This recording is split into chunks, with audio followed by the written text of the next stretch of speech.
We are Timbersports. United by passion for the sport and competition. We chop down racism and say yes to tolerance.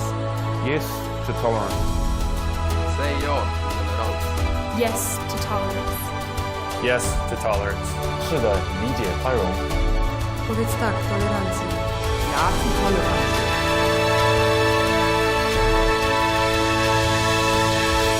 We are Timbersports. Hello Europe, hello world, and a very Merry Christmas to you all. Ho, ho, ho. Well, today the official holidays are over, and that means we are back in business with a brand new format. And I've also brought my very personal Santa Claus.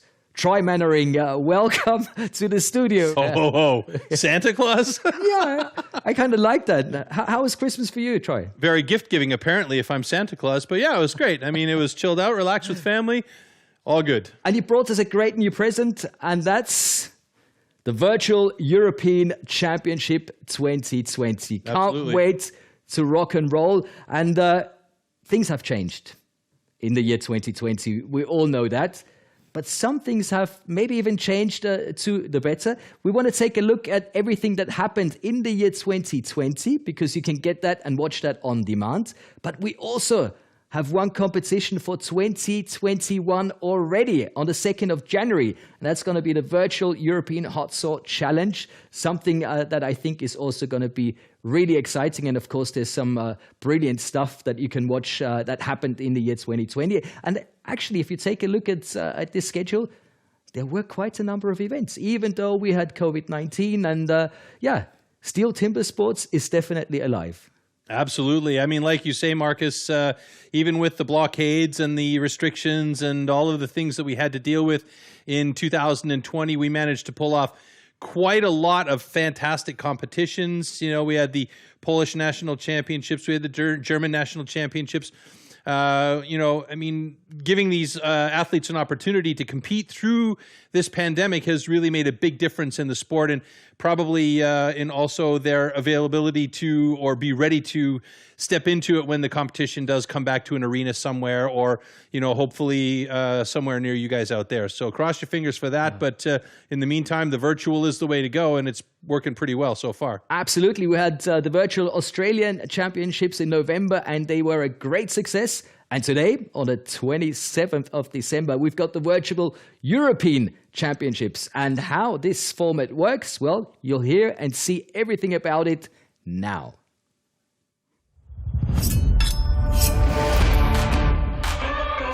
For reasons we are all aware of, the STIHL Timbersports World Championships could not be held this year as planned. Nevertheless, we have the Virtual European Championship for you. It's the first virtual international timber sports competition in history, and this is how it works. The national champions from 14 European countries qualified for this very special format.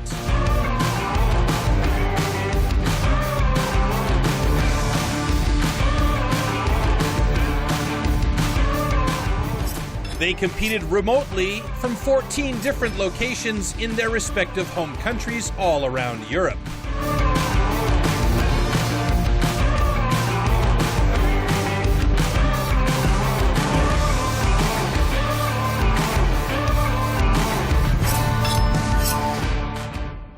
On November 30th, Pierre Pouy-Barret started at his training facility in Sapois, France. Then Italy, Poland, Switzerland, Hungary, Romania, Sweden, Great Britain, Norway, Austria, the Czech Republic, the Netherlands, and Belgium followed. The competition finished with Danny Marr on the 10th of December in Germany. To ensure a fair competition, the wood has been produced and selected as per STIHL Timbersports international regulations. All athletes took part in a wood draw via video call, and then their logs are shipped to the locations ahead of the competition. All times were captured using identical video technology at each location and are kept secret from the athletes. The video footage was then sent to international judges to analyze and record times. Despite all the athletes competing in all 6 disciplines, the STIHL Timbersports knockout system will still be in play. Therefore, unless the athlete advances through their rounds, their times for all disciplines may not be valid.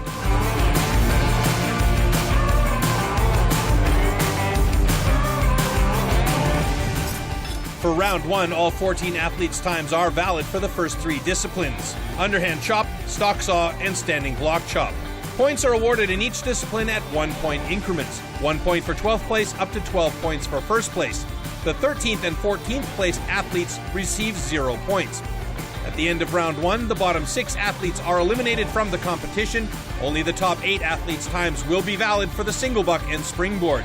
Round 2 has 2-point increments between places.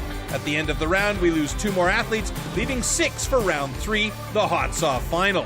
Those 6 remaining athletes' hot saw times are valid and points are awarded with 3-point increments. The 2020 Virtual European Champion is the athlete with the highest points total at the end of round 3. Well, does this sound cool to you? Well, it certainly does to me. And it's time to meet the 14 athletes. We're going to start with Zoltán Bozsó from Hungary. Troy, big man. Yeah, he's a bit of an unknown for me anyway, but I hear that he's got quite the axe, so we'll see how he does. We're going to keep a close eye on him. Zoltán Bozsó from Hungary. I'm looking forward to seeing how he rounds out this competition. And I'm definitely looking forward to you pronouncing his name as we proceed to a second athlete from the Netherlands, Martin Harms. We definitely know this man. Yeah, Martin has been the 5-time Dutch champion, so, you know, he has definitely got a pedigree under his belt as far as competition is concerned, and, you know, he's got a really strong hot saw, and he's got a really strong single buck. So athlete number 3 from Norway, a very young man, Vebjørn Sønsteby. Yeah, we've seen him a couple of times around in various competitions. Norwegian champion 2018 and 19. Still vying to get into the individual championship on the top of the boat, but I think we'll see him down the road a lot more. Athlete number 4 is from Italy, Andrea Rossi, 46 years of age. Yeah, great name, Andrea Rossi. It Love just it. sounds awesome, yeah. But 3-time Italian champion, as you see there. And yep, he's a good one to watch. He's a strong man. And his hobby is weightlifting, by the way. Just so that you see that I also did I did some research. As we move on to athlete number 5, Ionel Marinita from Romania. Ionel Marinita, another athlete that is a bit of a stranger for me. You could see there on the list there, bronze medalist for the Romanian Championship in 2019. Maybe the dark horse today, who knows? I guess we'll see how he does. We'll keep a close eye on him as well throughout the competition. Number 6, Koen Martins from Belgium. Yeah, well, Koen Martins has been around this game for quite a long time. He knows what's up. He knows how to battle. And, yeah, he's a fun one to watch. He can get really fiery, though. That's what we love.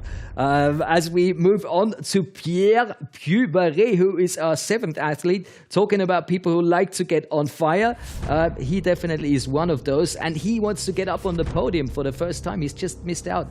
Yeah, Pierre Puyberet, you know, you don't see a lot of emotion from Pierre, but he's a funny guy behind the scenes, but he's all focused when he's on stage for his competition runs. So here comes the Austrian machine, Armin Kugler. Yeah, Armin, another one of those guys who's all serious, and that look right there tells you everything you need to know. But, you know, he has shown that he's got the skills. He's been 6 times Austrian champion, so there's no doubt that he can do it. He just needs to find that one step farther. And 24 years of age, and probably the name to count on in the future, of course, is Ferry Svan from Sweden. Interesting. His training is a real family affair. His mom films all his competition runs, and then they go back and analyze everything. So you're going to see marked improvement from Ferry Svan in all of these disciplines as he gets more experience. Interesting character. And hopefully, thank you, Mom, at the end of every competition. Absolutely. Our 10th competitor is Christoph Geisler from Switzerland. Yeah, among the oldest of the guys that are out there. We call him the granddaddy caddy of timber sports. He's been around for a long time, but I say this all the time. In the last 2-3 years, we've seen his fitness level go through the roof. He is absolutely a machine. A really cool dude. So is Elgin Pugh from Great Britain. Yeah, Elgin is another one of those guys who's really fiery. You know, he's got that fire in his belly. He wants to have it. There's just a couple of small things here and there that need to happen for him because he's right on the cusp of being right at the top of the game. Talk about fire in the belly. Denny Ma from Germany. This guy is on fire, and he's going to be very dangerous in this competition. Well, Germany's got a massively strong team. There's Danny Mar's doing a lot of training with Dirk Brown as well. So you know he's ready for all of these different disciplines, and I think he's probably one of the stronger athletes in this mix. As we proceed to our 13th competitor, and that's Michał Dubicki from Poland. He is someone to watch for sure. Yeah, absolutely. Michał Dubicki is a powerhouse. He's a big hitter, but not only that, because power without control doesn't mean anything. He has absolutely fantastic accuracy with the axes. He's very strong on the saws, so he would be a real favorite in this one for sure. Only one more missing, and that's Martin Komarek from the Czech Republic. I've never seen this guy not smiling. Even when he had problems in England a few years ago with his chain coming off his saw, he was all grins. He's just a nice guy and a legend in the sport as well. Absolutely. And that means we've seen all 14 athletes. Time to take a look at tool and discipline of our first competition. Here we go.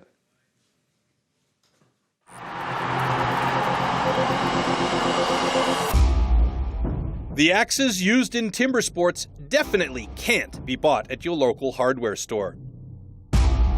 Made from special steel, the blade is hand sanded with an angle of 13 to 16 degrees.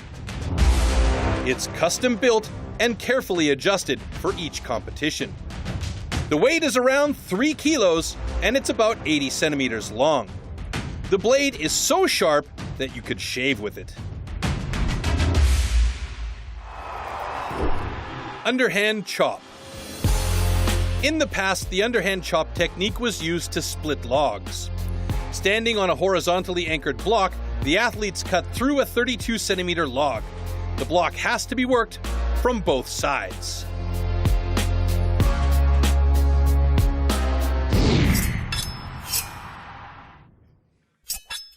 All right, so there we see our start list for the underhand chop, and our first heat is going to be Zoltán Bosó going up against Martin Harms, and that will be an interesting one. Martin Harms, we know, has a very, very strong underhand chop. Zoltán Bosó, like I said off the start of the show, Marcus, I don't have a lot of information about him, so I'm really curious to know how he handles himself up against Martin.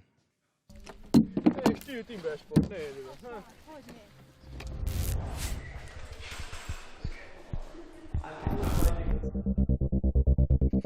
All right, so there you see the side-by-side matchup of their statistics. World record, by the way, for the underhand chop, a speedy 12:39. To your timber. There we go.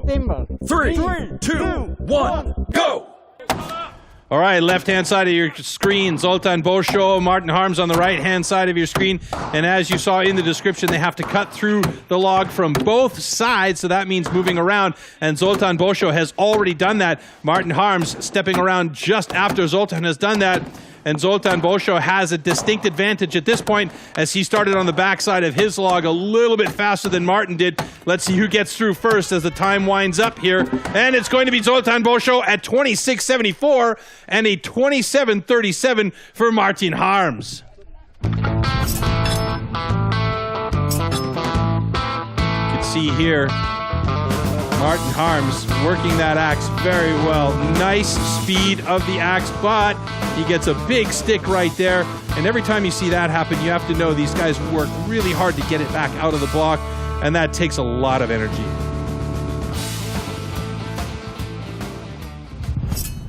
All right, so our first times are locked in there. Those will change as times get faster or slower, depending on who is racing. So at the moment, Zoltán Bosó is at the top of the leaderboard for underhand chop. But our next heat is coming up between Vebjørn Sønsteby and Andrea Rossi.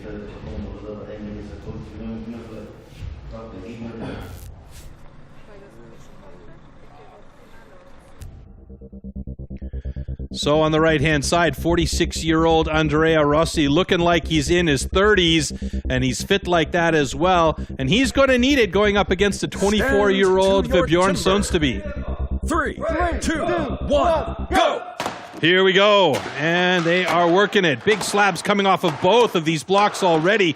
Sønsteby really working that quick axe. Oh, but he gets a huge hookup, and Andrea Rossi gets a few strokes ahead of him, but Sønsteby moves over around to the other side just about the same time as Rossi did, maybe a hair behind. So it's going to be down to maybe 1 or 2 drives to see who is going to win this heat. A couple of sticks on both sides, and it's Sønsteby getting through, but I can't tell. Oh my gosh, it looks like it's Andrea Rossi in 24.04 and Sønsteby in 24.64. That was close. And there you can see the drives by Rossi. He did a great job. It was one big hookup by Sønsteby early on this side of the block that cost him maybe 1 or 2 strokes. And yeah, it was 64 hundredths of a second. 60 hundredths of a second. So Andrea Rossi, with the fast time so far, moves to the top of the underhand chop leaderboard. Sønsteby right behind him. Then it's Bosó and Harms in 3rd and 4th place, respectively. And we move on to our next heat with Ionel Marinica and Koen Martens.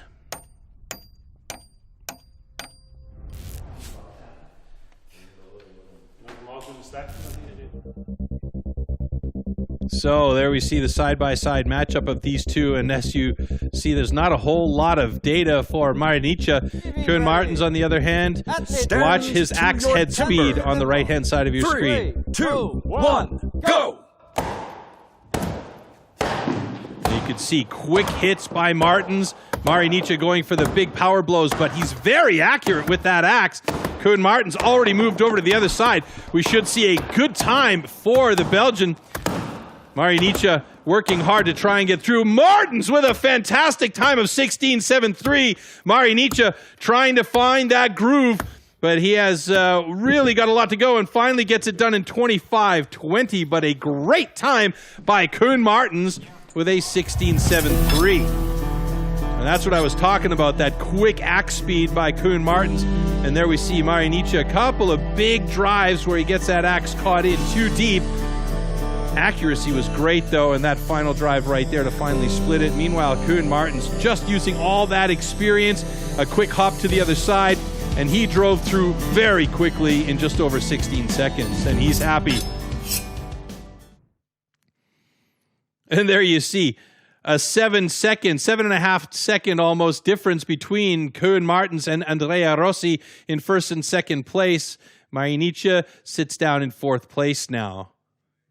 And we're moving on to our next heat between Pierre Puy-Barré and Armin Kugler.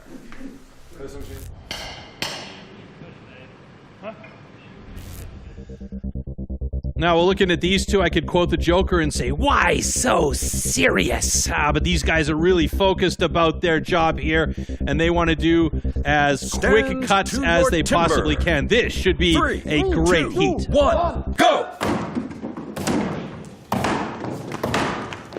Armin Kugler working that axe quickly. Pierre Puy-Barré took a few big heavy hits off the start, but he started to move the axe quick, but stepped down, and Armin Kugler has now moved over to the other side as well as Puy-Barré, and it could be very close between these two.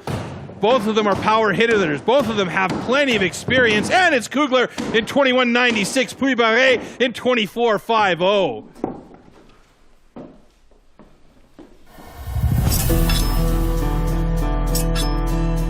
There you see Puy-Barré. He's a tall man, and he can really put a lot of velocity on that axe head. Right here, you can see that slab that was a little bit off where the foothold is. He didn't have anywhere to put his foot step down. Luckily, he got back up before he made his next stroke. And let's take a look now.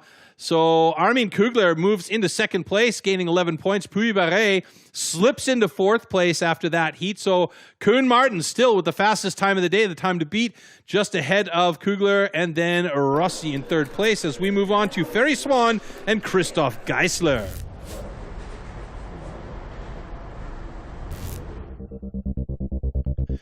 Old versus young. Experience versus vim and vigor. We've seen this matchup in numerous competitions before. 3, 2, 1. They say you can't teach an old dog new tricks, but Christoph Geisler has taken to heart the way that the guys are swinging the axes these days. You can see he is keeping up with Ferry Swan's axe head speed quite nicely. Ferry Swan, though, moves over to the other side of his block quickly. Geisler, he took a stroke when he was on the ground. That could cause him problems. Ferry Swan, though, is finally through in a 19.44. That should put him in second place in underhand chop, but we may have a problem with Christoph Geisler. I don't know if there's going to be issue with the fact that he swung well, his foot was on the ground. We'll have to wait and see. There you see Ferry Swan, and that quick axe has just been a thing that's come in the last 4 or 5 years, thanks to the Australians and the way that they just changed the game of swinging the axe so fast. Christoph Geisler, as I said, for a 46-year-old man, he is in the shape of his 20s, looking great. So no disqualification there for Christoph Geisler, but he's sitting in 8th place. Ferry Swan slips into second place with the second fastest time of the day in underhand chop. Next up, we have Elgin Pugh and Danny Marr.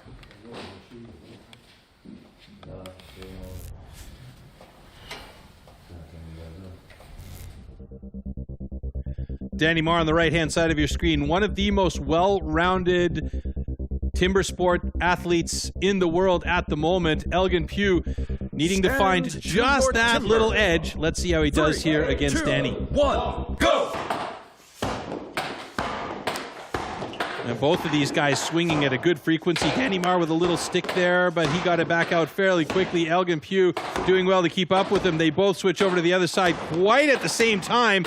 And Elgin Pugh looks like he's doing well to get through there, but Danny Marr is a power hitter, and this is where he gets stronger. Is he going to make it? Danny Marr is going to do it in 20.77. Elgin Pugh, a huge hookup 2 times in a row, 3 times, and now he's struggling to find that final drive, and then he gets it in 29.12. Unfortunate because he was so close and just a couple of sticks, and it really caused problems with him having to get that axe back out. Danny Marr, on the other hand, a great job to really keep that axe moving and just do a nice fast cut there. Not the fastest time we've seen from him, but he has got a time, and so does Elgin Pugh, so both will count.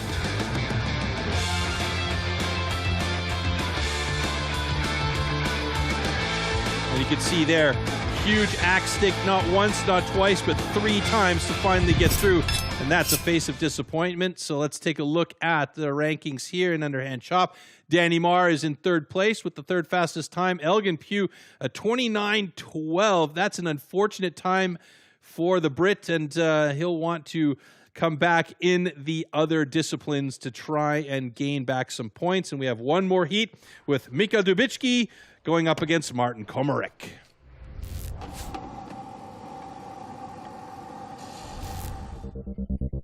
Well, the development of STIHL Timbersports over the years is on screen right there. Martin Komarek has been at it for a long time. Mika Dubicki has experience, and he is a power hitter. Both of these guys should be well matched against each other. I love how Martin Komarek has taken to heart also trying to get that axe moving as quickly as possible. Dubicki moves to the other side of his block, just a stroke ahead of Komarek. And Komarek is now doing a great job as Dubicki finally breaks it open at 15.08. Komarek and 16.34. 2 fantastic times from a couple of warriors. Absolutely amazing. There's Komarek. Wow, he doesn't look like he's missed a step. Moving that axe quickly and getting some nice big slabs out there. Dubicki, as I said, a power hitter. So Dubicki, she's up there on the top with a 15.08, great time. Komarek in second with a 16.34, pushes Koen Martins and Ferry Swan down into 3rd and 4th place. Oh, wow. What a start into this virtual European Championship. And as always, we're going to take a closer look at the head-to-head of the two best chops. In this case, Michal Dubicki versus Martin Komarek. Troy, the last heat, we're going to analyze that one just to take a closer look and see what made the small difference. Yeah, that last heat was also the two fastest times in the competition so far, and you can see here both of these guys are really swinging for bear with that axe. It's Dubicki that actually moves over to the other side, one stroke ahead of Martin Komarek, but Komarek is a no-give-up kind of guy. He did get his axe a little bit stuck in there and maybe was 2 strokes back of Dubicki at the end, so really close heat. Absolutely, but so many times we talk about this, very, very many differences in technique. These two guys seem to have a totally different technique, if you ask me, but they were they had almost the same time. So it's very hard to find the potential to get better. Well, this is the thing that we've been noticing, and I mentioned earlier on, that the axes seem to be swinging a lot faster these days. And, I mean, the guys are really taking to heart that Australian style that we saw a few years back where, I mean, we were just amazed by how quick they're hitting the log. And, I mean, you have to have the fitness, you have to have the strength, you have to have the accuracy. Everything needs to come into play here. And both of these guys, yeah, they have slightly different styles, but Dubicki just had a little bit more power added into everything else that was in play there. And Martin Komarek, I mean, he's fantastic as well. You can't deny that he is right there at the top of his game right now. Absolutely. Great to watch in any case, but it's not only about the chopping, of course, it's also about the cutting. So let's take a closer look at tool and discipline of stock saw.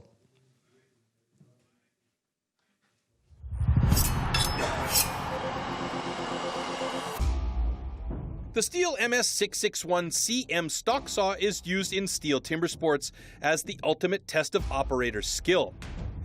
Designed for the toughest jobs in forestry, it produces approximately 7.3 horsepower, has a displacement of 91.1 cc, and weighs 7.4 kilograms. To ensure evenly and fairly matched saws, professional STIHL technicians prepare and test the saws before each competition. Stock saw. After the starting shot, the contestants have to cut 2 wooden discs, so-called cookies, within a 10-centimeter mark, one downward and one upward. The attempt is only valid when both discs have been cut off completely and within the marks. All right, so our start list looks like that right there. It's Marinicha going up against Rossi, Boscho against Kugler, Dubicki against Pugh, Sonsteby, Geisler, Puy-Barré, Swan, Martens, Komarek, and Harms Mar. Now is where we're going to get into the mixing of the points. As the points start to accumulate, we're going to see changes in the overall standings, which we'll tell you about a little bit more later on. And we see the setups here as we get ready to go.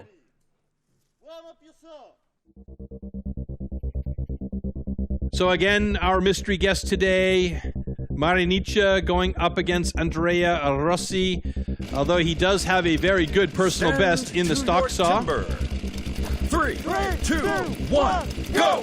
And it looked like Andrea Rossi was having trouble hearing the commands there, but they get going, both of them with a nice first cut, but it's Marinicha who's a little bit faster than Rossi, and it looks like he is going to take out the vet in a nice time of 11:19. Very, very good time for Marinicha, 13:48 for Rossi, and I think he maybe got a little bit disturbed by the fact that he couldn't hear the commands, and then was surprised when he had to put his hands back on the wood.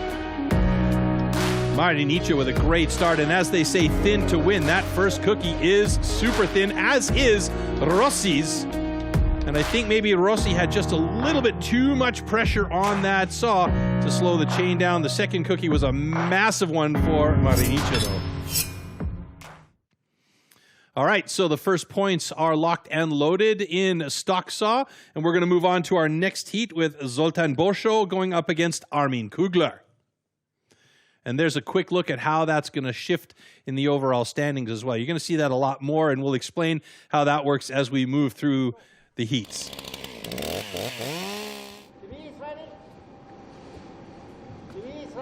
Also remember, these saws are the same saws that you could pick up at your local steel dealership, so there's nothing adapted about them at all. And there we see Boscho and Kugler getting ready to go head-to-head with each other. Timber. 9.51, by the way, is the world record. Go! Oh, Boscho with a great start. Armin Kugler opting for a bit of a heavy angle coming in. Boscho leaning into it on that upstroke. And here comes Kugler, but Boscho's got it in a 9.91. And Kugler, wow, I am a little bit surprised at how slow that was for Armin at a 13.07. Great time by Zoltán Boscho, though.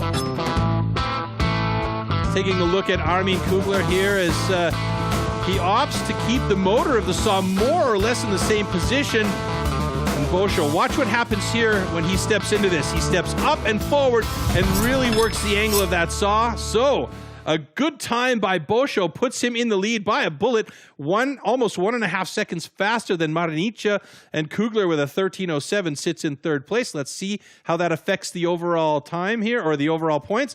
Yeah, well, Armin Kugler with 17 points now with top spot in the overall standings, Marcus. Oh, this is really, really nice. This might be virtual, but there's so much excitement, not only with the athletes, but also with Troy Mannering going mad. And Boscho, did you see how cool he was? It was like, yeah, that's an awesome time, but yeah, I'm just having fun. And if you're enjoying this as much as Troy and me, Amazon Prime has a lot more international steel timber sports events to offer for you. So take a closer look at this next clip and make sure not to miss out on anything that Steel Timber Sport has to offer.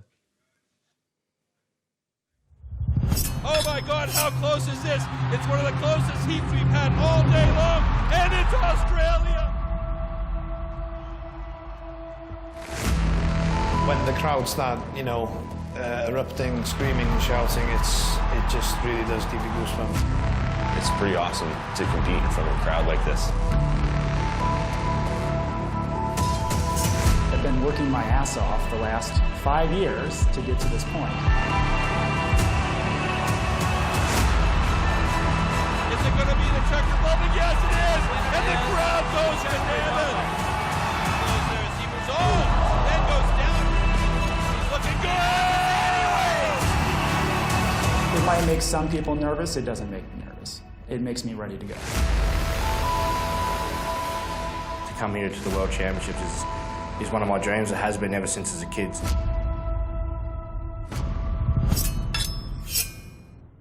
Well, how cool was that? Love it. But now, back to the competition. Troy is so ready. Yep. So ready. So ready. He's so ready for this. Let's move on. All right, there we see Michal Dubicki and Elgin Pugh, the two guys in our next heat. Elgin very focused as he wants to make up for a pretty sour start on the underhand chop. And he's quite strong with the stock saw, so let's see if he can make that work for him against Michal Dubicki. Your timber. 3, 2, 1, go! Really quick start by Elgin Pugh. Michal Dubicki, putting on some pressure, and Elgin Pugh with a great first cut. Oh, Dubicki's got to reset, pull that saw back up. He's got a little bit too much pressure, and he is long in that one at 12.93. Elgin Pugh with a 10.46. A good time for the Brit, and that is going to be redemption for him.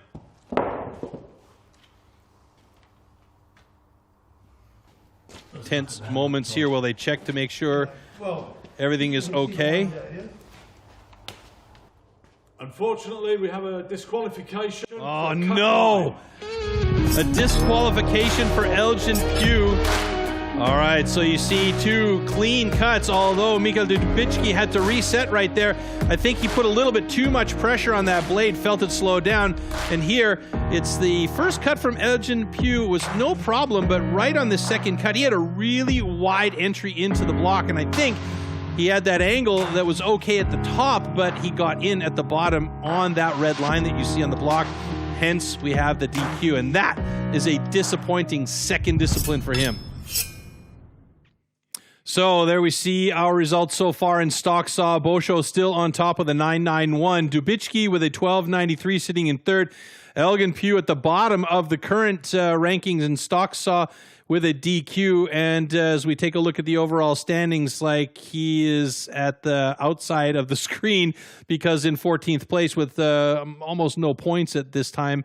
That's a tough thing for him. But Dubicki on top with 22 points with Armin Kugler right behind him and Marinica sitting in third place with 14. So it's still wide open, Marcus. I really have to say I feel very sorry for Elgin Pugh. I mean, that was very, very unlucky. 2 great cuts, but that second one just crossed the line. And Troy, that's what happens. That's competition. I mean, anything can happen, and everything does happen in these competitions. We've seen it many, many a time before. It's just a small loss of focus, and the saw is just a little bit too far over, and that's what we saw with Elgin Pugh when he was just too far over on the line on his upcut on that second cut. And, you know, it's a DQ, 0 points, and he's down in 14th place at the moment, which is unfortunate. Oh, that definitely is unfortunate. So let's see and find out what Elgin has to say himself. Well, it's probably as bad as it can be, really. You know, a cut line. It's just, you know, the worst outcome possible. So, you know, it's not a lot I can say, really. Obviously not happy about that result. Yes, very easy to understand. But as we said, that's how things work out sometimes. This is what the competition is all about. And we are going back to heat number 4. All right, Heat 4, we've got Vebjorn Sundsteby going up against Christoph Geisler.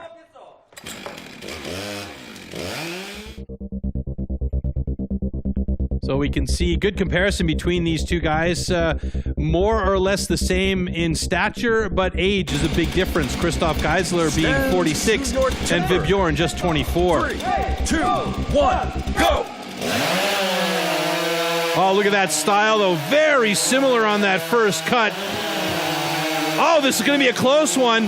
Geisler and Sundsteby. It's going to be Geisler with a 10.50 and Sundsteby with a 10.81. 2 very good cuts.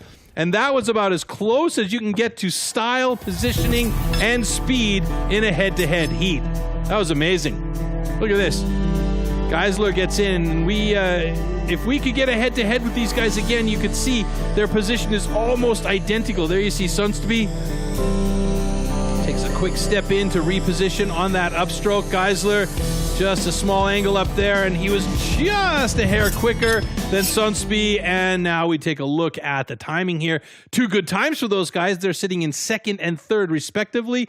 Bosho still with the fastest time of the day. And in the overall, that means Dubicki stays on top, Kugler in 2nd, but Sundsteby is in 3rd place now with Geisler moving into 4th place. Next heat up, Pierre Puy-Barré against Ferry Swan.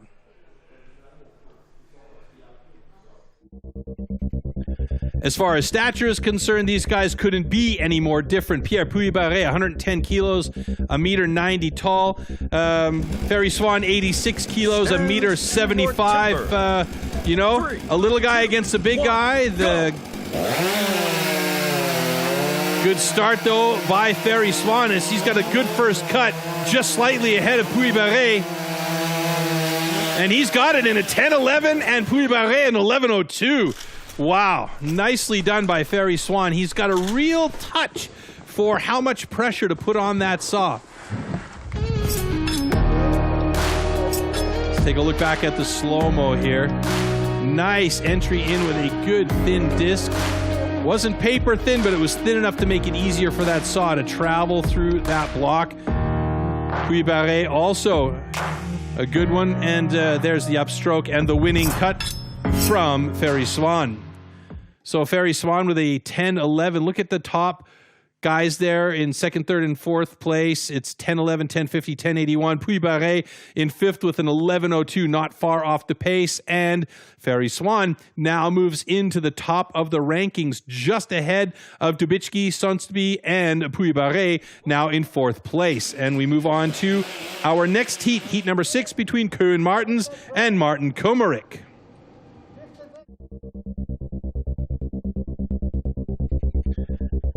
So here we go. A couple of titans. These two guys have been around the game for a long time. Experience definitely belongs to Martin Komarek, though. Go!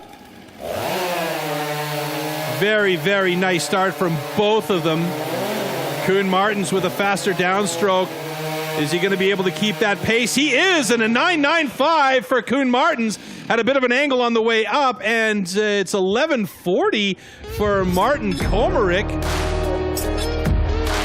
Surprised that it was that much slower on the upstroke. Koen Martens, though, with an excellent entry into the block here. Watch the angle on the upstroke from him when we go back to him. Look at that, though. Barely any swing at all on that saw from Martin Komarek. Yeah, the angle was there, but he didn't go across the line, so he is safe. Koen Martens with a 9.95, the only other guy to break under the 10-second mark. And Martin Komarek at 11.40, surprised by that, sitting in 8th place in the overall standings. Komarek, though, moves up into 3rd, just behind Ferry Svan. And Koen Martens now takes over the lead in the overall with 21 points. And we move to our final heat in stock saw. Martin Harms against Danny Marr.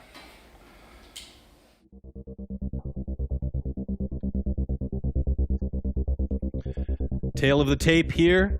And remember, that world record is at 9.51. That is a blistering pace. To your timber. 3, 2, 1, go! Ooh, good start by Danny Marr. He gets a quick cut on that first one. Look at that. Though both of them were very fast, that cookie dropped almost identically at the same time. It's going to be Harms just ahead of Danny Marr with a 10.08. My goodness, that was close. Martin Harms with a 10.08. Danny Marr with a 10.21. Thumbs up for the cuts as we take a look back into the slow-mos here. They both got in there really quick, although that is a massively thick first cut, though. Danny Marr had a much thinner first cut. Good transition, but he was just a little bit too slow on that upstroke. But you know what? That's the way it goes. He's got some points under the belt with 2 good cookies. So let's take a look here. Martin Harms with a 10.08 and Danny Marr with a 10.21, sitting in 3rd and 5th, respectively, in the stock saw. Let's see how that affects the overall when we calculate the points together. Danny Marr in 3rd, now just behind Ferry Svan, and Koen Martens holds on to the top spot. Martin Harms moves down to 9th place. Now, that was very enjoyable, with the top times being really, really close together. And as always, we want to look at head-to-head of the top 2 times, and in this case, that's Zoltán Bozsó versus Koen Martens. Troy, that's a close one. That's a good one. It was very close. Let's take a look back here at these 2 guys when we see our side-by-side pictures of them. And as I said, the world record is 9.50 or 9.51. And these guys are in the 9 range, as we see Koen Martens on the right-hand side, Zoltán Bozsó on the left-hand side. Really, really close. Look at the style differences there with that really big, deep dive with the Zoltán Bozsó just ahead of Koen Martens. Very nice heat, though. Well, that was a great finish. Unreal. So let's take a look at the rankings at the moment. Here are the overall standings, with Koen Martens taking the lead with 21 points, followed by Ferry Svan with 18 and Danny Marr with 16 points. So everything and anything is still possible as we move on to the standing block chop. And everything you need to know about this discipline, here it comes. Standing block chop. At the standing block chop, the felling of a tree with an axe is simulated. A vertically positioned wooden block with a diameter of 30 centimeters has to be cut through both sides. A powerful and precise swing with the axe is the premise of a good result. All right, so there we look at the start list of our standing block chop. Bozsó, who did really well in stock saw, is going up against Sundsteby, Rossi, Geisler, Marinica, Harms, Pugh, Martens, Dubicki, Kugler, Marr, Komarek, Puy-Barré, and Svan. Let's get into it.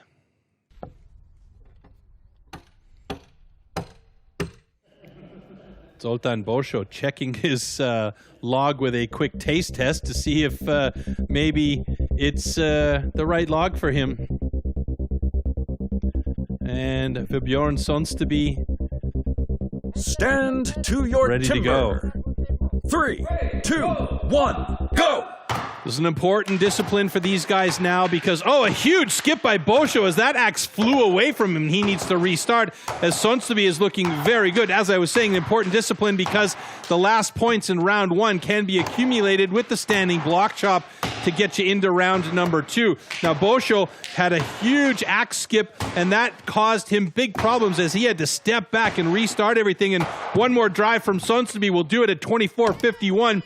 And he is in the lead in the standing block chop. Bosho struggling after that axe skip, and then he gets it stuck in there, not once but twice, and it should be 1-2 more drives to get through that block. And hopefully, this sticky one now is he's trying to get through. He's got plenty of support from the sidelines, though, as we hear family and friends screaming along, but a 42.93, not the time he was hoping for. Let's see what happened here. Oh, there's the skip right there. The axe glanced off of some of those slabs that were hanging, and then he had to reset everything, and that's going to play a big mental role as well. Sonsteby, on the other hand, he was clean and accurate and kept that power going, so the 24-year-old doing well to have the first time in standing block chop, and at the moment has 12 points under his belt. Will that stand? Don't know. We'll have to see how things go as we take a look at the overall standings. Bosho still in the lead here with 24 points now, with Sonsteby sitting in second. And now we move to the heat number 2 with Andrea Rossi and Christoph Geisler, a couple of guys that have gone head-to-head in the past. And both of them at 46 years of age, pretty evenly matched all around, although Geisler has definitely the fastest personal best in standing block chop. 3, 2, 1, go! Geisler getting in really quick. Very frequent hits with the axe. Andrea Rossi, he's throwing a lot of power in there as well. Geisler has already moved over to the other side. He's about 2-3 strokes ahead of Rossi at this point. Rossi trying to put as much power in, but he just gets that axe caught in there, and a great final drive by Geisler in a time of 20:13. Rossi does it in 25:65, so they'll be sitting in second and third place now, or maybe even first and third place now. Let's take a look at that overall once we see. And there's Geisler. Really, really accurate hits there, slabbing out nicely. Rossi with all that power.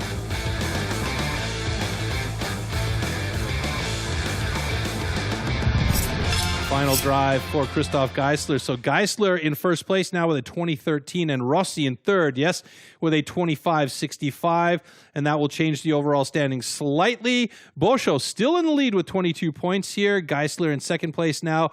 Sonsteby, Martin, Swan, Rossi, but Martins and Swan still have a heat to come. And speaking of Martin Harms, he's up next against Ionel Marinicha.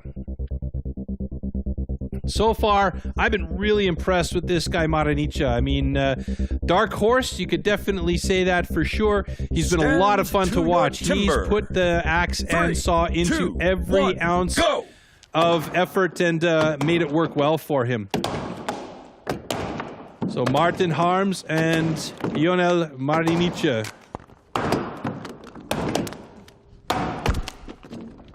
Marinicha moving over to the other side of his block first, just a stroke or so ahead of Martin Harms. Martin Harms throwing some big wedges out, though, as he hits hard. This might be a close heat here between these two, as Harms is digging hard on the backside as well as Marinicha.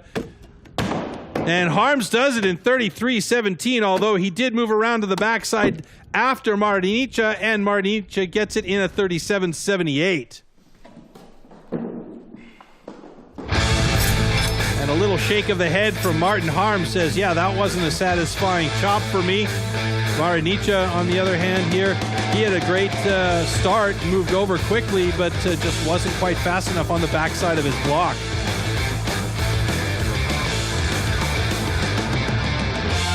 A couple of sticky moments there for Martin Harms as well. So let's get a look at the standing block chop rankings so far. Martin Harms and Marinicha, 4 and 5, with 9 and 8 points respectively. And let's see what effect that has on the overall standings. Both of the guys have their points, but Harms is sitting in 5th, Marinicha down in 9th. Geisler now in the overall on top with 21, and we go to our next heat with Elgin Pugh against Koen Martens. Now, as I said off the top, both of these guys can get really fiery when it comes to this stuff, though Koen Martens can be a bit of a clown beforehand as well. So it's fun to keep the attitude a little light in these things. Sometimes it helps a bit. Go! This is a chance now for Elgin Pugh, who doesn't really have a chance to get to the next round, just to redeem himself personally as he moves over to the other side just behind Koen Martens, who is absolutely demolishing that log. Huge, wide stance for him and big hits by Koen Martens. Elgin Pugh doing a great job, and he's got it. Finally, some good time and good points for Elgin Pugh with a 22.67. Koen Martens with a 24.23.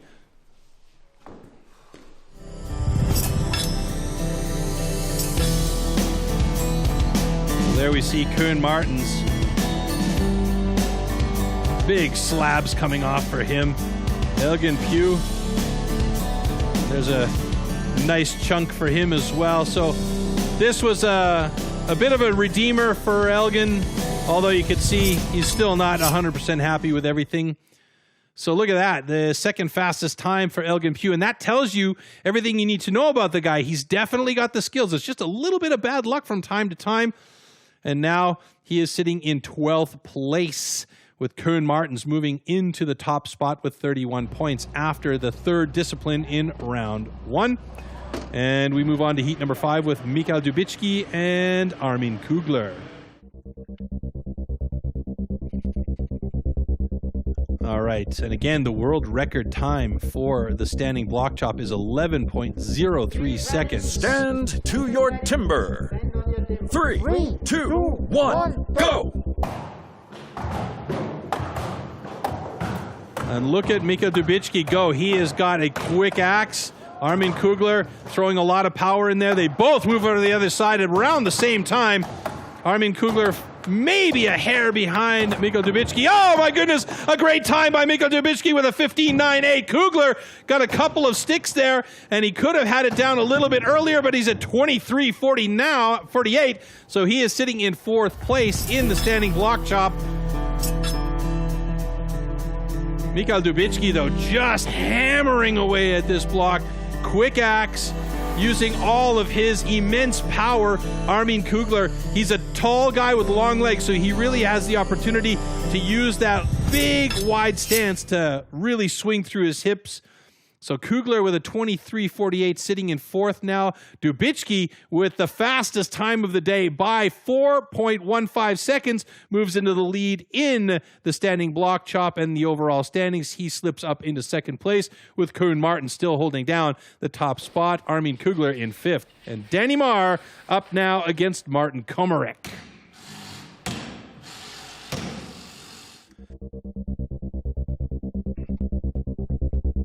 And as I said, Danny Marr, a very well-rounded timber sports athlete. Martin Komarek, the absolute veteran, still relevant, still in competition mode, and still looking like a young man out there. Here we go.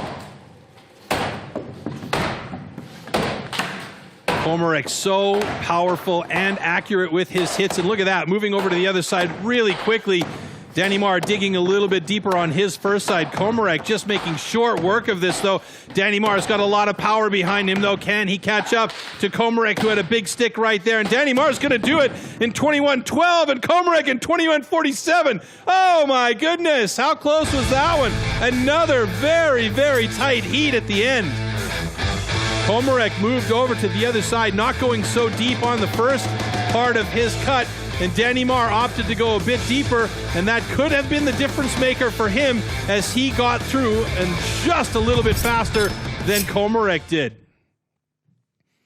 Look how close those two guys were. Hey, 21.12 at 21.47.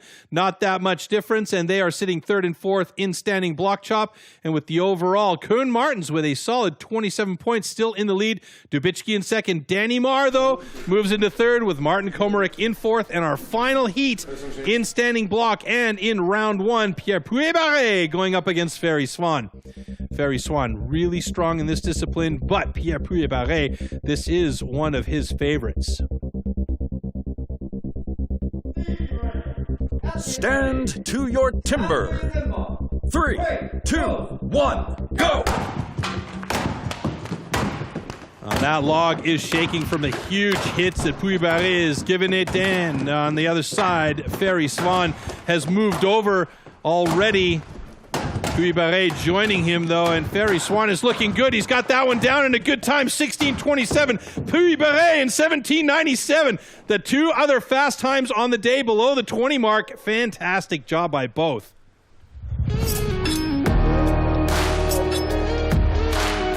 Look at that first hit by Ferry Swan, just digging deep for it. Pouillet-Barré on the backside of his huge slabs coming off from the power this man has. And there's the final drive from Ferry Swan, and a bit of relief from Pouillet-Barré. So, standing block chop. Ferry Swan in second place with Pouillet-Barré in third. And Dubicki still holding the top spot, but in the overall standings, how does that switch it around? Oh, Ferry Swan moves up into the top spot with Pouillet-Barré in sixth place. Well, very well done, Ferry Swan, but Michal Dubicki, are you kidding me? What did this guy do in this discipline? Let's take a closer look at the best two chops. And of course, it's Dubicki versus Swan. Troy, that is real class. Yeah, these two guys just really went for it. We know that Dubicki's got a ton of power. And, you know, for a slight guy, Ferry Swan has absolute skill and power as well.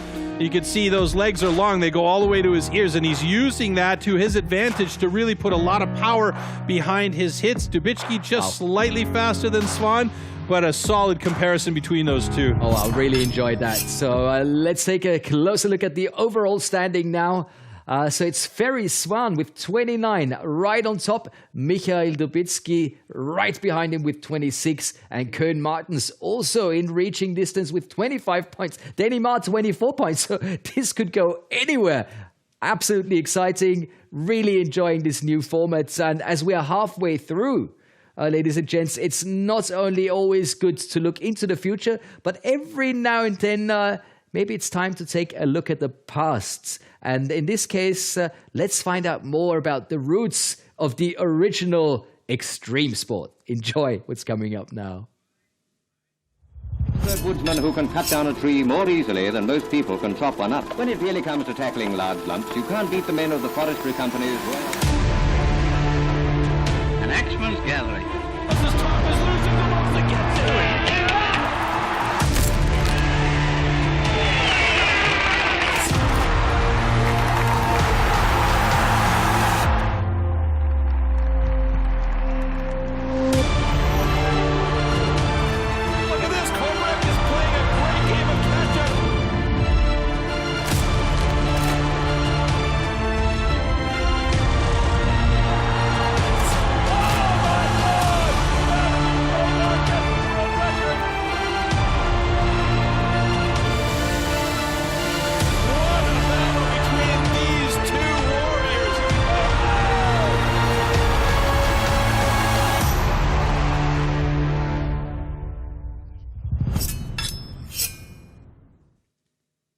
So here we have the overall ranking from round 1.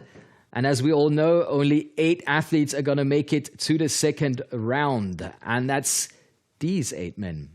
Did you expect those 8 to go to the second round, Troy? Swan, Dubicki, Martens, Maar, Komarek, Pouillet-Barré, Geisler, Kugler. Yeah, Yes. that's pretty much the guys I would have thought would have made it. But that doesn't mean the guys like Rossi and Pugh and Sonsteby shouldn't have made it. It was just that close in some cases. I mean, Pugh had a rough day, so that's just the way it goes for him. But he'll be back. He'll be back. And that means we are ready for the next discipline. Let's take a closer look at tool and discipline of single buck.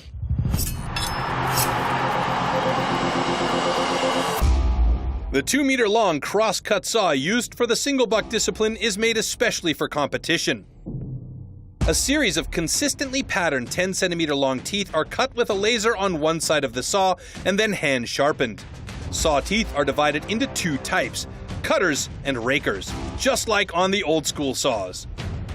The saw weighs about 5 kilos and its base price starts at around €1,500.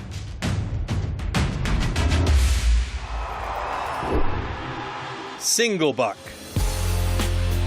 The single buck is a one-man saw about 2 meters long. With this, the athletes have to cut off a complete disc of a 46-centimeter thick wooden block. The perfect interplay between rhythm and strength is the key to success.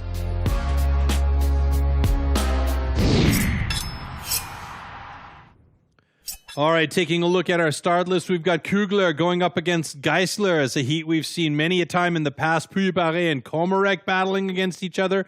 Again, Danny Marr, Kuhn Martens, and Mikael Dubicki and Ferry Swan going up against each other. World record for the single buck, by the way, is 12.94 seconds.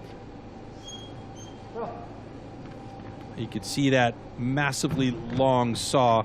It's so many things playing a role here as we look at Armin Kugler getting ready to go up against Christoph Geigler, Austria against Switzerland.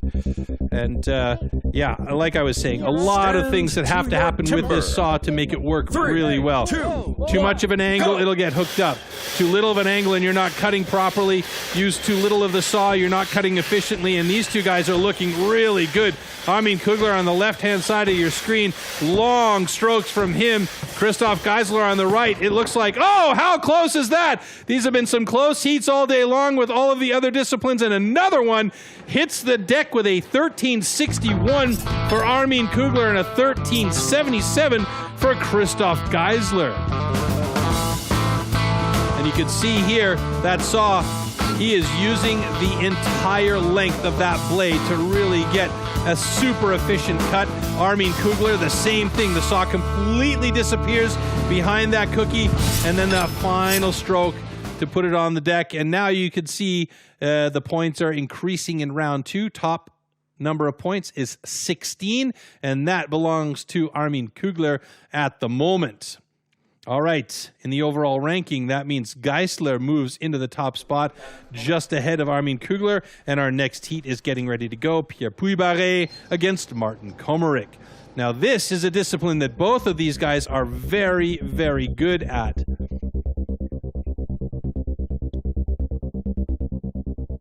Not a massive amount of difference between them in the tail of the tape. Both of them very, very long legs, which they can use to their advantage here. And both get started very nicely. You can see the professionalism of these guys as they absolutely have no hookups. And I spoke too soon. Puy-Barré gets a hookup right there, not once but twice. And Komarek is through an 11.24. And Puy-Barré, he just buzzed that one off, but yeah, he got caught a couple of times with just too much of an angle, and that saw bowed out big time. Let's take a look back at the replay. Komarek absolutely using every ounce of his energy to cut a beautiful, clean, and fast cut. Puy-Barré right there, too much angle. Saw stalls, a huge bend, and then it happens again a couple of strokes later. There it goes again, killing the energy and the time, and that is the reaction from him. So Puy-Barré, anyway, with a 12.95 is a little bit faster than Kugler-Geisler, and Komarek at the top at the moment with 11.24 seconds.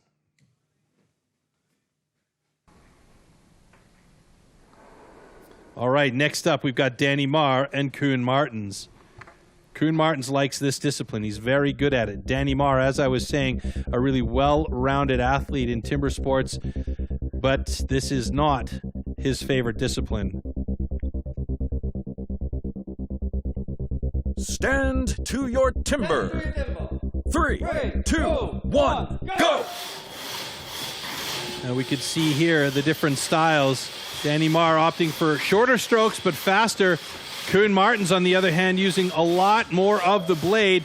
And this is very close there. Danny Marr with those short strokes, though, gets it done in 11.87. Kuhn Martens in a 13.21. So Danny Marr stepping into it here and doing very well in a discipline where he isn't necessarily favored with those shorter strokes. You can see there, about 10 centimeters of the saw still remaining outside. Oh, but a huge stick there from Koen Martens. And that was probably what cost him the time that he needed to beat Danny Marr in this one. And there's his reaction. Yeah, it is what it is. All right, so Danny Marr with an 11.87, second fastest time. Koen Martens, though, nice time with a 13.21, sits in fourth place in single buck. And taking a look at the overall rankings now, Danny Marr moves into the top spot with 38 points. Koen Martens in third place, just behind Martin Komarek. And our next heat, Mikael Dubicki against Ferry Swan.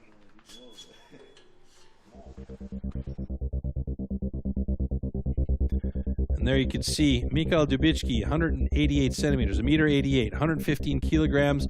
Ferry Swan, 86 kilograms, 178 or 1.78 m tall. Two very different characters. 3, 2, 1, go! And Ferry Swan opting for really quick, stocky strokes right off the hop. Dubicki doing the same thing. Dubicki's got a lot of power, but Ferry Swan is now opening up to the longer strokes. Oh no! He's cut off the cookie too early. That means he's got to go back and cut the remainder of it. And that is disappointment for Ferry Swan because he was looking very, very good, like he was going to win that heat. And at the end, the cookie broke and he needed to go back up and reset. And that was to the advantage of Mikael Dubicki, who had a complete cookie from top to bottom with shorter strokes, but it worked out for him. And right here's where it breaks off. Just a little bow, and now he's got to set that 2-meter-long saw in position and finish the cut in order for it to count.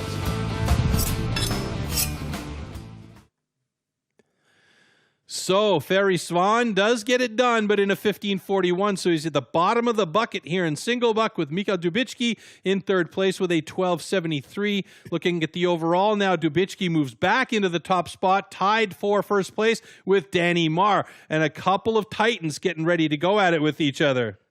A lot of drama here at the start of round 2. And as always, we're going to take a head-to-head closer look at the best two cuts. And that's Martin Komarek versus Danny Marr. Troy, let's do this. Yes, let's do this. So Martin Komarek, as you know, had a really good cut using the entire length of the saw. Yeah, and they're absolutely going for it. Danny Marr, a little bit shorter on his strokes, but also equally it up fast. Again, that's crazy.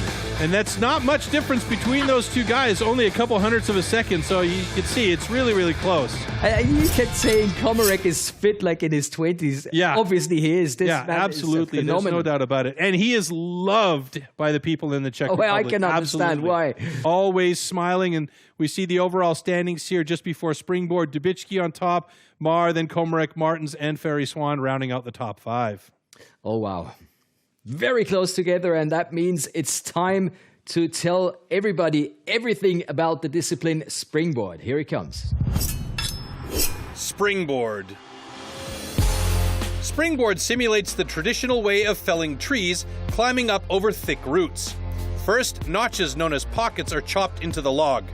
2 springboards are then anchored into these pockets. The athlete then climbs up to chop through a 27-centimeter thick block of wood in the fastest time possible. All right, so in our springboard, we see the matchups. Kugler will be going up against Geisler, Puy-Barré against Komarek, Danny Marr against Koen Martens, and then Dubicki against Svan. Now, there's a lot of discussion about where the advantages come from in this particular discipline. If you're a big guy, do you struggle on the board, or is it better to be a little guy and stand on the board? It all comes down to placement of that first board in our first heat between Armin Kugler and Christoph Geisler. Both a couple of bigger boys will give you a good demonstration of how well the placement of the board needs to be done in order to be really solid. I'll explain a little bit more about that as we get going. 1, go! So optimal situation is a 4-hit pocket, and it looks like Armin Kugler has got himself one there. Christoph Geisler, I believe, was at about 6 hits to make that pocket, but so far they are on par with each other here. Now notice the angle of the board for Christoph Geisler compared to Armin Kugler. He's got a little bit more angle on that bottom board. The top board is what's important for that angle there. You want to have a steep enough angle so that you can push off of that back foot and really work with your entire body using your legs to get through that block at the top. and not have to work just from your arms and shoulders to swing that axe. Now you can see Armin Kugler's board is sagging a little bit, and that means he's going to have to work more as this heat goes on from his arms and shoulders. And meanwhile, Christoph Geisler's got a good board position as he moves to the backside, and it's going to be close between these two guys who are battling very hard. And it's Armin Kugler with a 56-15 and Christoph Geisler with a 56-44. That's as close as it gets in springboard, folks. So check out this first pocket set by Armin Kugler. 4 hits, really nice, solid, getting that board in there. And Christoph Geisler on the other side now. Christoph Geisler's first board was very, very well placed. Armin Kugler's second board was a little bit saggy towards the end of the heat here. And Christoph Geisler just didn't have the power at the end to beat Armin Kugler in this one. So Kugler takes that the first heat in springboard with a 56-15, but not far behind a 56-44. And then the overall standings, those two guys are 4th and 5th place respectively with 36 and 35 points. All right, Pierre Puy-Barré up next against Martin Komarek.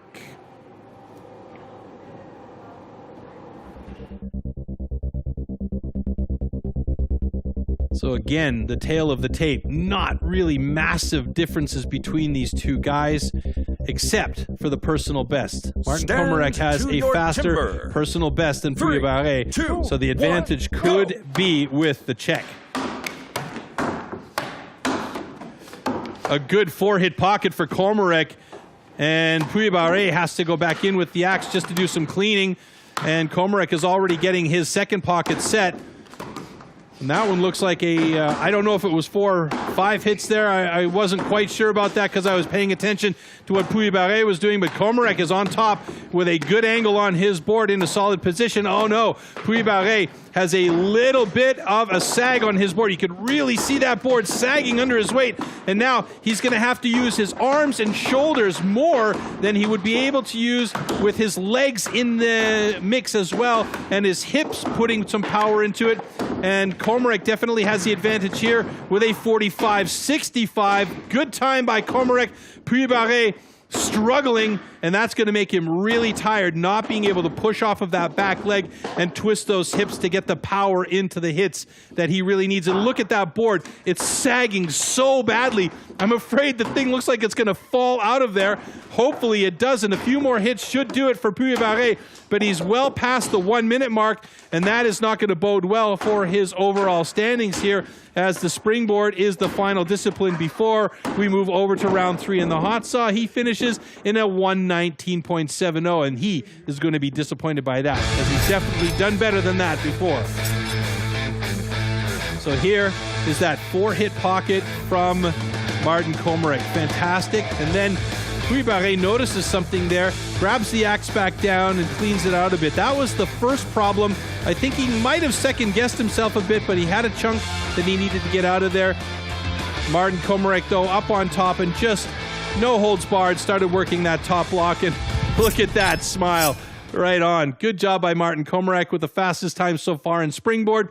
At the top of the springboard rankings, Puy-Barré with a 1 minute 19 and 70 in 4th place.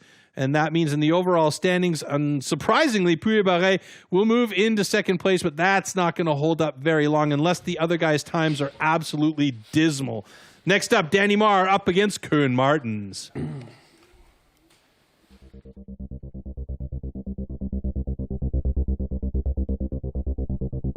World record 35.67 held by Sterling Hart. He got that in Stuttgart a few years back, and that is just an absolutely spectacularly difficult time to catch up to.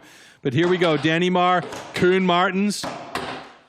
Oh, a big skip by Danny Marr, but he doesn't care. He's going to place that first board after 4 hits, and Koen Martens, oh! And it was a problem right there from Danny Marr. He has to go back and reset that board as it popped out. Thankfully, it was the bottom board and not the top one when he's 2 meters off the ground with that sharp instrument in his hands.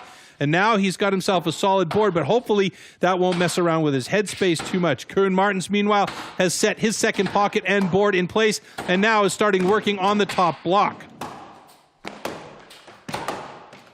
Danny Marr now working to get his second board in position, and it looks like he's got a great angle on it. Hopefully that board can stay that way as well. And look at how far back on the board he is. That is a great job by Danny Marr to have a good position on the board. Koen Martens, meanwhile, is well deep into his top block, and now we'll switch sides on that odd angle to try and finish it off with a few more strokes. And there it's done in 57.30 by Koen Martens.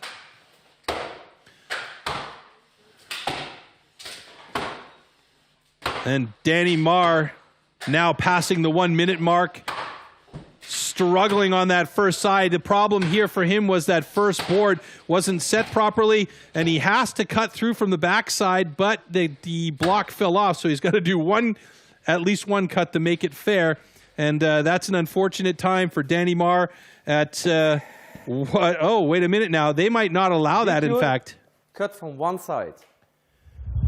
Oh, even though he did the cut from the back side, he went too deep on the first side, so that means an unfortunate DQ for Danny Marr. Now look at this.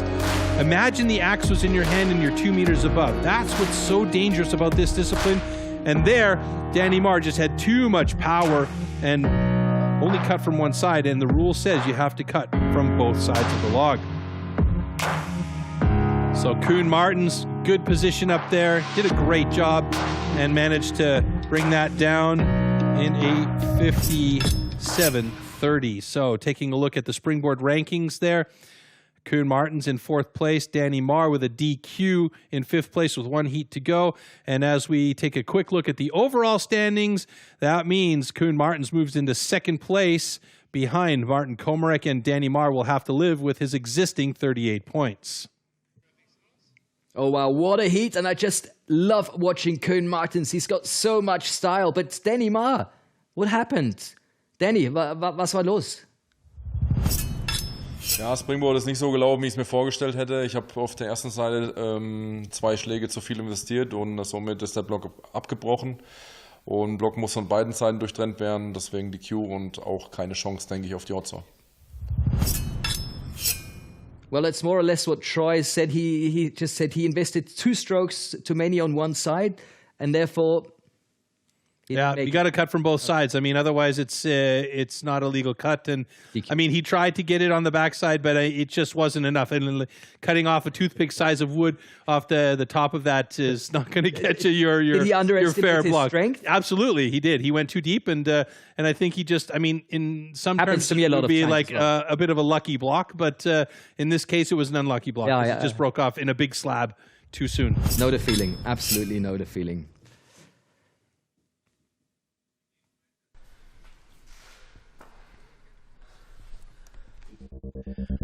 All right, so our next heat, Michael Dubicki going up against Ferry Swan.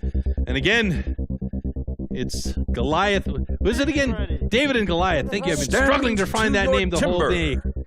3, 2, 1, go! All right, here we go. Ferry Swan, really strong in this discipline. And he's got himself a quick first pocket there, and he is up. Michael Dubicki doing a little bit of house cleaning before he gets on his board. Good position of the board, though. Hopefully it doesn't sag too much so he can get that second pocket nice and clean. Ferry Swan, and he's got his second pocket already set. Board is in place. And look at the angle on Ferry Swan's board. And this is what I'm talking about. Being a lighter guy, he has the advantage of being able to go way out to the back of that board with that steep angle and really use his legs and his hips to absolutely power through those strokes. Michael Dubicki, on the other hand, he's a big man. He doesn't have the steep angle, but he's got so much power that he might just do well against Ferry here. Got to make sure you don't cut it and block that thing out, though, from the one side only, but both of them have moved over to the other side, and wow, Ferry Swan at 54.35, Dubicki at 54.93, another close heat, and again, the fist pump from Ferry Swan that he is so known for. You're going to see that a lot from that young man in Timber Sports in the next while. And there it is again. House cleaning and board placement from both of these guys. Great job on this heat. Michael Dubicki doing a lot of house cleaning today here. But it was a very, very, very close battle between these two. All right, as that was our last heat in round 2, let's take a look at the springboard rankings. Ferry Swan and Mikhail Dubicki right behind each other, 2 and 3. Komarek still on top of the rankings there. And in the overall standings, Komarek stays on top in a good position with Dubicki and Swan in 2nd and 3rd, respectively. Well, springboard, that's probably my favorite discipline, but it must be so exhausting to compete in springboard. Troy, would you say this is the most exhausting of them all? I don't know if I would say it's the most exhausting, but I'd say it's probably the most mentally challenging of them all because there's so many things that are going on at the same time. You've got to set a good pocket. You've got to have the right board angle. Then you've got to set a second pocket and the right board angle the second time around. And then once all that's done, you got to think about cutting 2 meters above the ground with an axe you could shave with. So, like I said, that's a lot of stuff going on. It's a mentally challenging and physically challenging discipline. So those two things combined together make it probably one of the most stressful disciplines of all of them. Well, let's see how our top 2 athletes handled the stress. Ferry Swan and Martin Komarek in a head-to-head analysis.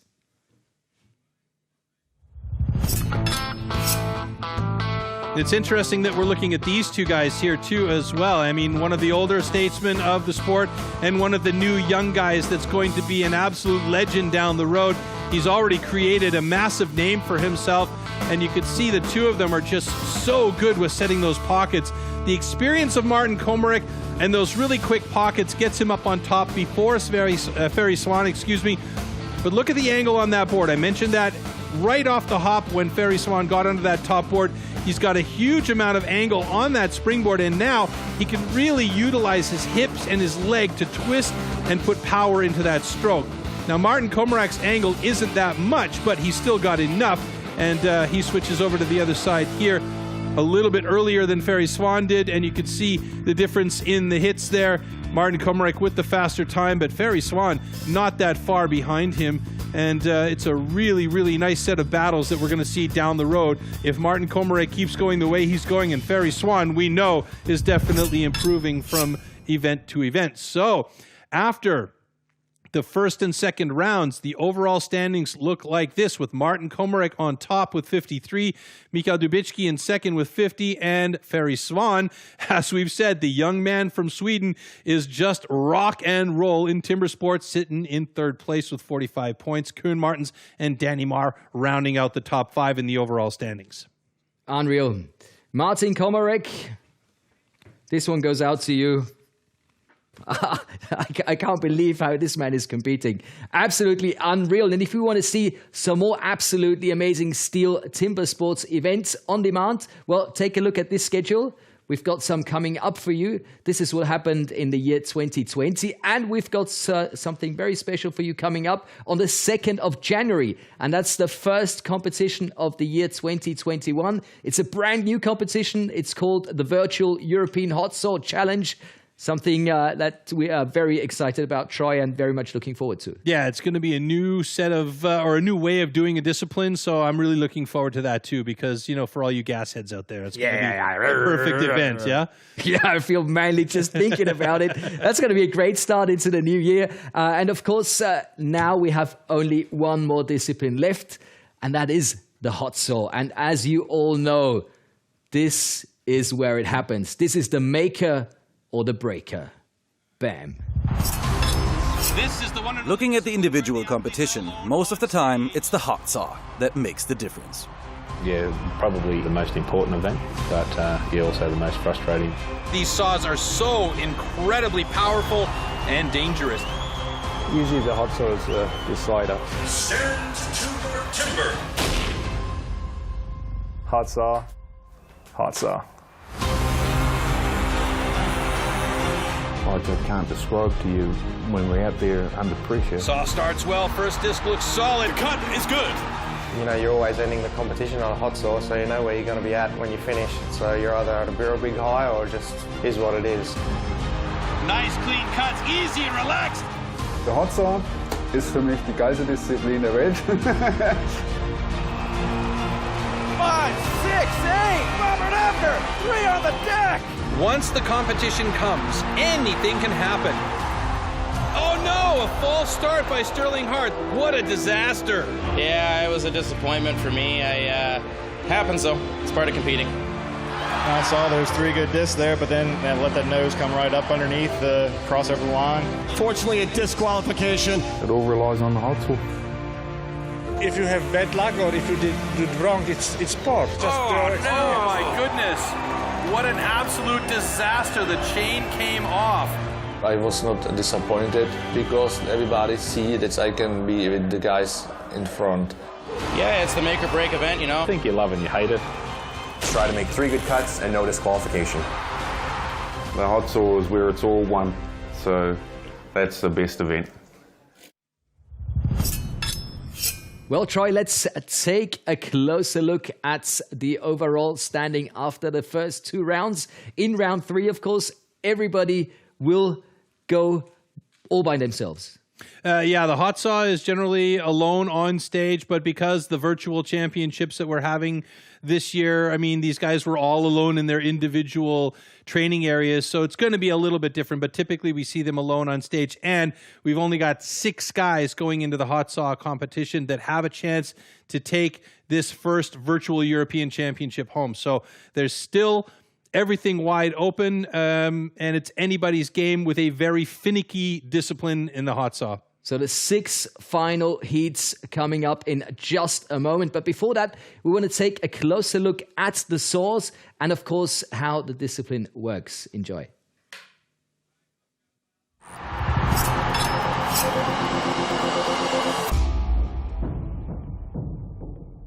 These custom handmade race-tuned machines are built for maximum power and precision and to cut the wood as fast as possible in a competition. They are built with a 60 to 80 horsepower single-cylinder 2-stroke engine, often taken from a snowmobile or high-powered motorbike. The hot saw can weigh up to 30 kilograms and its chain rotates at over 250 kilometers an hour. The cost of a competition hot saw used in STIHL Timbersports is upward of 6,000 euros. Hot saw. For the hot saw, power saws are called into action and the athletes have a space of 15 centimeters to cut 3 complete discs off a 46 centimeter thick wooden block. Jumping the start or cutting over the line will result in a disqualification.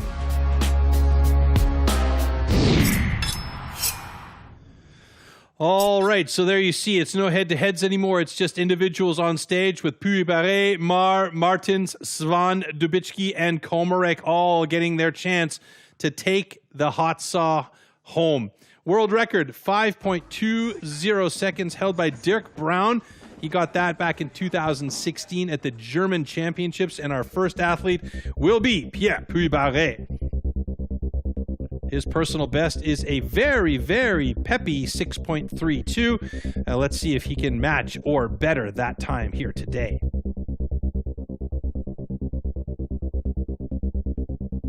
Stand to your timber.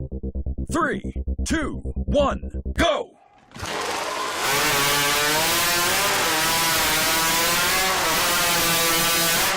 Looks like 3 good cookies on the deck with a time of 6.31 seconds. So he stays consistent. A quick check to make sure he didn't cut over the line and that his cookies are complete. Looks like everything is good though. As we take a look back here, strokes it on the way up as he gets that thing going in mid-motion. Nice thin cookie to start. Watch this second one. Also very thin for the upstroke, and then opts for a little bit of a thicker one because he knew he had some space to play with, and he was safe after those 3 cuts. Good job by Pierre Puy-Barré.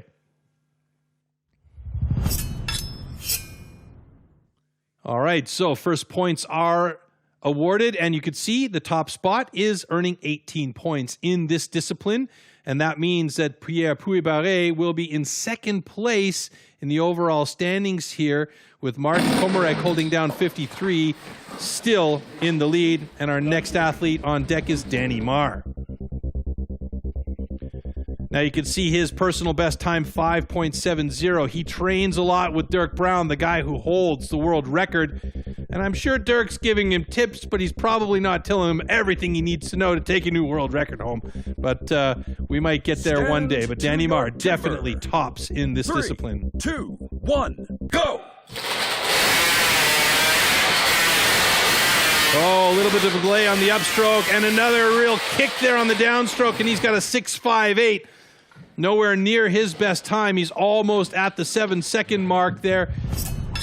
Let's take a look back and see what happened. First cut was very good. Then a little bit of a pause on the upstroke of the second cut, and the saw just kicked on him as he was trying to get that third and final cut, and that all just cost a little bit too much time. So Danny Marr will have second place in the hot saw discipline so far.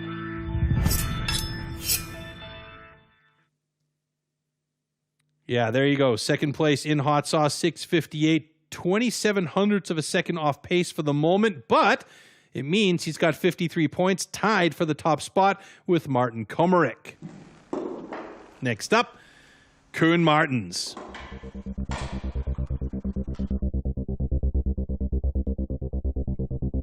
Koen Martens, what a personal best. Hey, I don't need to say anything about that one. The devil's in the details, if you know what I mean. Let's see if he can pull out a nice fast time here in this competition.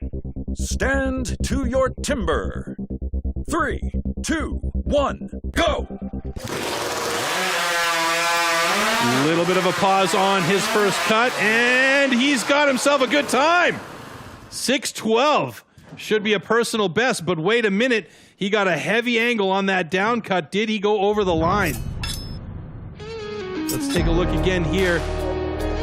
First cut, little bit of a delay getting in there. It's a nice thin cookie on that second cut. It's a bit thick, and then here he had a bit of an angle towards that back line, but it looks like he might be safe. Let's see.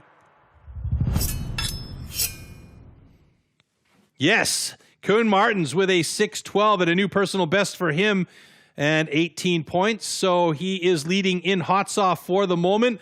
And in the overall, he moves into the top spot with 57 points, just ahead of Komarek and Marr, who Komarek has 53 and Marr 50. Well, as we're halfway through the hot saw competition, it's time for another interview. Let's hear what Koen Martens has to say to his competition so far. I'm very happy how the hot saw went. On the national championship, I had to restart my hot saw, so my time was not that good. So now I guess I will be under 7 seconds or something. That's my feeling. So no mistakes, so I'm happy. Well, Koen, you guessed right that it was an unofficial personal best. Well done. Right, back to the competition. Yeah, let's get it on. Come on. Let's find out who's going to win this. 3 more athletes to go. Ferry Swan up next in heat number 4 in the hot saw. This is a discipline where experience plays such a huge role, and this is not Ferry Swan's strongest discipline, although he does have a solid personal best time of 7.68 seconds. Let's see if he can have a good clean run here today. Stand to your timber. 3, 2, 1, go! Nice clean start by Ferry Swan. Good and thin. Oh, but he cut a half cookie there. He needs to go and do it again and then get that third cookie. That's going to cost him time. 8.58, and you could see there was a disappointed head shake right there as his angle was just a little bit too sharp on that second cookie on the upstroke. The judges will check to make sure he hasn't gone over the line, but so far, as long as he's got 3 clean cookies, he should be good. Ladies and gentlemen, we had a clear cut. All right, so there you go. We have a good cut. Unfortunately, that second one was a time killer. There, he cut out, so had to restart the cut on the upstroke, a big fat one, and then went down for his final cookie. Luckily, they were all within that marking setup, and you can see that's the shake of disappointment right there.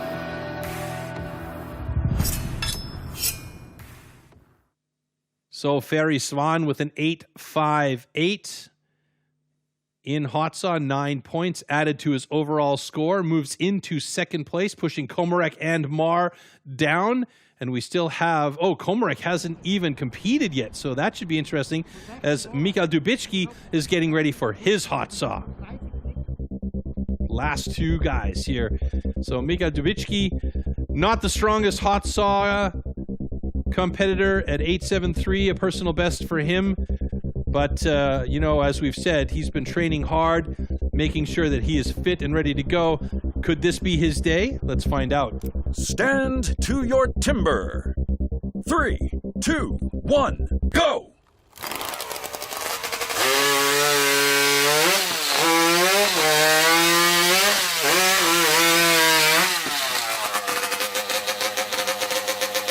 All right, an 8-4-6. A lot of hesitation in each of those cuts. That first set, you'll see this in the replay. He starts it up, and he gets his placement, and he hovers there for a second before making that first cut. And then he hovers again to set that third one, and then the cut is a little bit slower. But nevertheless, he was faster than his personal best time, so it's unofficial. He's got himself a slightly faster time and 9 points here, sitting down in 4th place in the hot saw.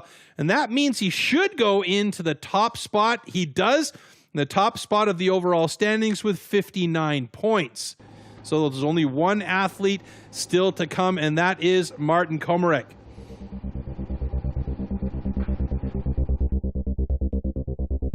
.593. He's got the national record for the Czech Republic, but this is a discipline that Martin Komarek has got a love-hate relationship with. He loves the discipline, but the saws seem to hate him sometimes. Stand to your timber. 3, 2, 1, go! Oh no! And it happened again. An odd angle cut, and the chain came off the saw. It looks like it actually broke out completely. And this is the same thing that happened to him a few years ago in Liverpool. And he ran to the backstage to try and put the chain back on, but the time just ran out on him. And here it looks like the chain has broken completely. That is a devastating situation for Martin Komarek, because he's had such a solid competition up to this point now. And both of them are just staring at it with a loss as to what to do. Was macht man? DQ? Yeah. Wegen? It's DQ, right? I mean,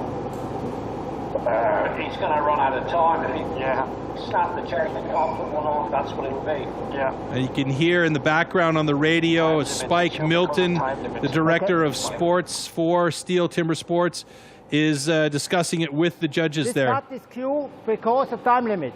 Out of time limit. An unfortunate situation again for Martin Komarek. Watch what happens here on the upstroke. The angle is just a little bit too sharp. The chain breaks completely. Maybe a different view of it here, and we can see what actually happened. Yeah, he got stuck in there, a little bit too much pressure, and the chain just broke off. And that was that for Martin Komarek. Too bad. So a DQ for Martin Komarek means 0 points, and that means in hot saw, Koen Martens is the winner. However, in the overall standings, Mika Dubicki takes it with 59 points and is your virtual European champion for 2020. Well, congratulations to Michael Dubicki, but I feel so sorry for Martin Komarek. What an amazing competition he had, and it's never been more true. Hot saw is the maker or the breaker, and in this case, it was the breaker for Komarek. Let's find out what he has to say. Yeah, the hot saw was not so good because the chain fell down and then break the chain, but it was my mistake. Oh wow, what a nice guy, Troy, huh? I mean, he would have had that competition in the bag, more or less, by having 3 clean cuts, and he's still smiling. Yeah, full respect to this man. Yeah, he's one of the most respected and loved guys in the sport of timber sports. I mean, he's always got a smile on his face. He's always positive, and even in those situations where something unforeseen happens, now it's twice that we've seen the chain fall off of his saw, he still has a smile on his face, and you got to respect that. You know, he'll come back. You could see he's definitely there, and you know, he's been a champion so many times. I don't see why he can't do it again. Oh, I'm sure he can, and maybe Koen Martens and Pierre Puberé can show him how. We're going to see a head-to-head of those two guys because they were the best in hot saw today. Here we see Koen Martens, Pierre Puberé. Pierre got into the log right away. Koen Martens hovered a little bit there, and I think that Koen Martens would have been probably a half blade faster had he not hovered, but nice times for both of these guys and nice and clean. Brilliant stuff. So let's take a look at the overall standings at the end of the day, Troy. Yeah, Michal Dubicki with 59 points. Koen Martens there in second place with 57. Then Martin Komarek anyway with 53 points, having 0 in the hot saw. Unreal. So you can imagine where he would be if he had gotten the at least a score in the hot saw. He would have been absolutely on top of the ranking. And of course, great day for Ferry Swan and Stanley Marr as well, reaching positions 4 and 5. Yeah. Great competition. Really enjoyed that. Absolutely fun in virtual and in real. So let's move on to our virtual winner ceremony for the top 3 in this competition. And that, of course, is going to be enjoyable as well, because Troy and me are going to try and give him a proper applause and something ceremonial-like. So here are the top 3 of the first ever virtual European Championship. Ladies and gentlemen, boys and girls, bronze medalist Martin Komarek.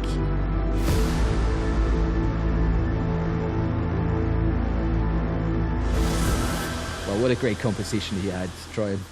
Great job. Absolutely. Let's give him a big round of applause. Big applause for him. And silver goes to Koen Martens. Martins. Yeah, he was fantastic all day long. He's a cool dude. And you could see that grin right there. That's the grin of a mischief maker. That's what makes him a lot of fun. And now, ladies and gentlemen, give it up for the gold medalist and the first ever virtual European champion, Michal Dubicki. Yeah, Dubicki, absolutely a beast. Power, accuracy, and durability. He did it. Good job. And of course, now it's time to hand over the trophy to the champion.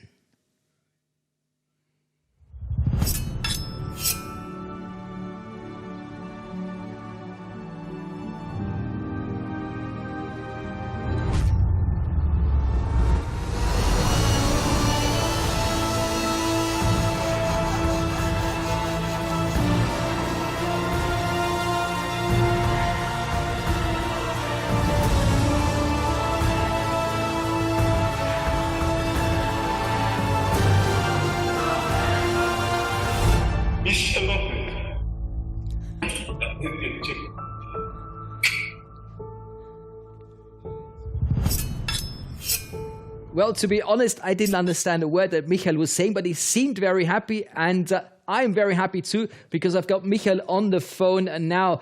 Michal, congratulations. How does it feel to be the first virtual European champion ever?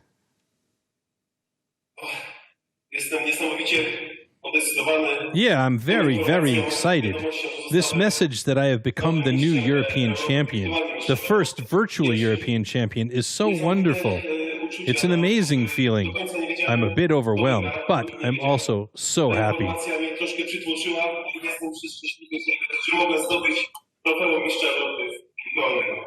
Well, we know performing without spectators is strange, but this time you didn't even compete against other athletes. Can you describe your feelings on this empty stage?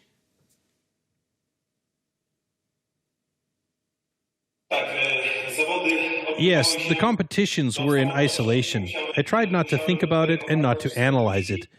There was no time to think who would compete with or who I would compete with.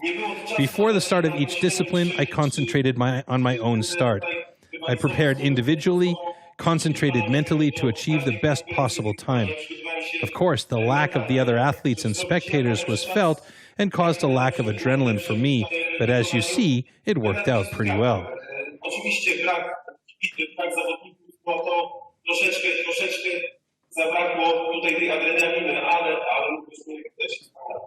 Michal, finally, is there a message you want to send out to the world, to the STIHL Timbersports fans, and of course your colleagues, your athlete colleagues?